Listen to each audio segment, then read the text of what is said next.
Bonjour et bienvenue dans cette vidéo. Une vidéo pour vous parler de l'engagement du périnée et de l'abdomen quand nous effectuons un exercice ou simplement un mouvement du quotidien. Une façon de préserver l'intégrité de nos organes, de les conserver à leur bonne place, de prévenir leur descente, améliorer le transit intestinal, prévenir les fuites urinaires et même les réparer quand vous êtes sujet à des fuites urinaires.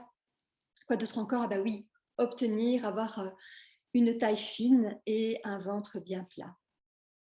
Alors, je vais vous proposer 5 fondements à appliquer un peu au quotidien, tout le temps en fait. Dès que vous y pensez, au départ, ça demandera une certaine attention et par la suite, vous verrez que les choses vont s'engager naturellement. Premièrement, c'est prendre soin de la respiration. Alors, la respiration est quelque chose de totalement physiologique, naturel. Nous n'avons pas besoin d'y penser pour qu'elle se mette en place. Cependant, il y a quand même quelque chose qui se met naturellement en place, qui peut venir contrevenir à ce que nous souhaitons. Première chose, c'est qu'ici, nous avons un muscle sous la cage thoracique, un muscle en forme de cloche que nous appelons le diaphragme. Ce diaphragme, à l'inspiration, va descendre en entraînant avec lui les organes vers le bas.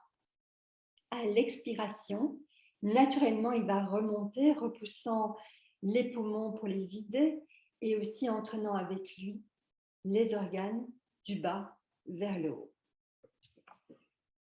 Alors, sachant cela, nous voyons déjà qu'en fait, une respiration naturelle va avoir tendance à presser les organes vers le bas. Que dire alors quand nous exerçons une pression sous l'effort d'un exercice? Donc, premier fondement, à chaque mouvement que nous mettons en place, nous allons le faire sur l'expiration. Donc, l'expire qui va faire remonter les organes, donc ces organes vont être a priori sauvés. L'inspire sera fait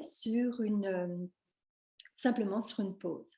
Donc, j'initie un mouvement, expiration, immobilité, inspire.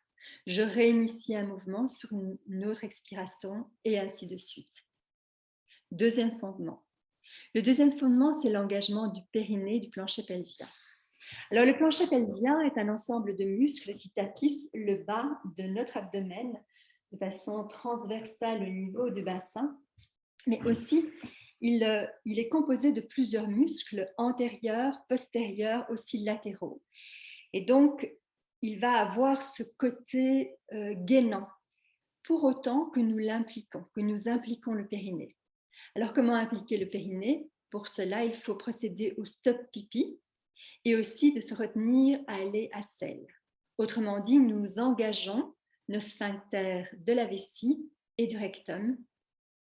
Et donc, dans cette contraction, il va y avoir l'engagement du périnée et plus que loin que ça, l'engagement du transverse. Le transverse est aussi un muscle très intéressant qui tapisse l'abdomen, qui en fait le tour comme ceci. En fait, il vient partir des dernières côtes de notre cage thoracique et s'insérer au niveau de la symphyse pubienne. Il vient aussi s'insérer sur nos deux dernières lombaires. Donc, on a vraiment quelque chose de très antérieur, latéral et postérieur qui va se contracter en même temps que nous contractons le périnée et donc les sphincters dont j'ai parlé tout à l'heure. Donc, deuxième fondement, sur chaque mouvement, non seulement nous allons expirer pour faire remonter les organes, mais nous allons aussi solliciter ce périnée, ce transverse, en serrant, en contractant les sphincters du rectum. Donc, s'empêcher d'aller à la selle et de la vessie, faire le stop pipi.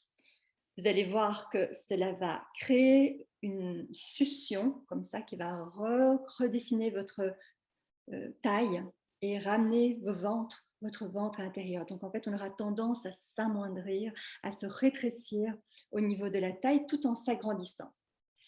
Donc le deuxième fondement, c'est ça. Le troisième fondement, c'est l'autograndissement. Dans tous les exercices que je propose, et je vous y invite à y faire attention, c'est de conserver autant que possible les épaules loin du bassin. De nouveau, pour créer cet espace abdominal. Si je me contracte, si j'arrondis le dos, je fais appui sur l'abdomen et ce qui repousse de nouveau mes organes vers l'extérieur. Donc, l'auto-grandissement qui va d'office, quelque part, être sollicité chaque fois que nous contractons le périnée et que nous soufflons. Nous avons un rétrécissement et c'est un affinement de la taille, du ventre et en même temps tout le buste qui s'agrandit. Alors, génial, hein, parce que cela consolide aussi le dos. Donc, cela prévient énormément de maux de dos et même certains maux de dos disparaissent complètement, y compris sur un dos qui peut être déjà un peu abîmé. Enfin, il y aura le quatrième principe, quatrième fondement. Il va consister à observer, à conserver un bassin neutre quand vous êtes debout. Alors, en séance de yoga, je vais beaucoup parler de la base du pubis en avant. Vous voyez, il y a une toute petite rétroversion du bassin que vous avez vu, qui d'office va contracter mes abdominaux, mes obliques et mon transverse. Et donc, je parle aussi de relâcher le sacrum. Alors, je vais vous donner une posture complètement relâchée, où je ne fais pas attention, je creuse le dos. Je le sens d'ailleurs au niveau de la voûte lombaire, qui est naturellement là, mais là que j'exagère. Si je relâche le sacrum et que j'amène la base du pubis en avant, il va y avoir déjà quelque chose de plus tonique au niveau de l'abdomen et mon périnée, naturellement, va déjà se contracter, y compris mes abdominaux. Donc, l'air de rien, je vais faire des exercices abdominaux en étant relativement passive. Et enfin, dans vos exercices, le cinquième fondement, ce sera de privilégier la lenteur. Alors de nouveau, on a toujours l'impression que quand on va vite, c'est beaucoup plus performant. Loin de là. D'abord, nous sommes beaucoup moins attentifs quand nous allons vite. Par ailleurs, le fait d'aller lentement va nous permettre de ressentir, de percevoir toutes les sensations corporelles et donc d'affiner cette connaissance de notre corps, cette connaissance de notre bassin, de notre périnée, de nos muscles de façon générale. Et voilà, la lenteur rend les exercices encore plus efficients, encore plus engagés.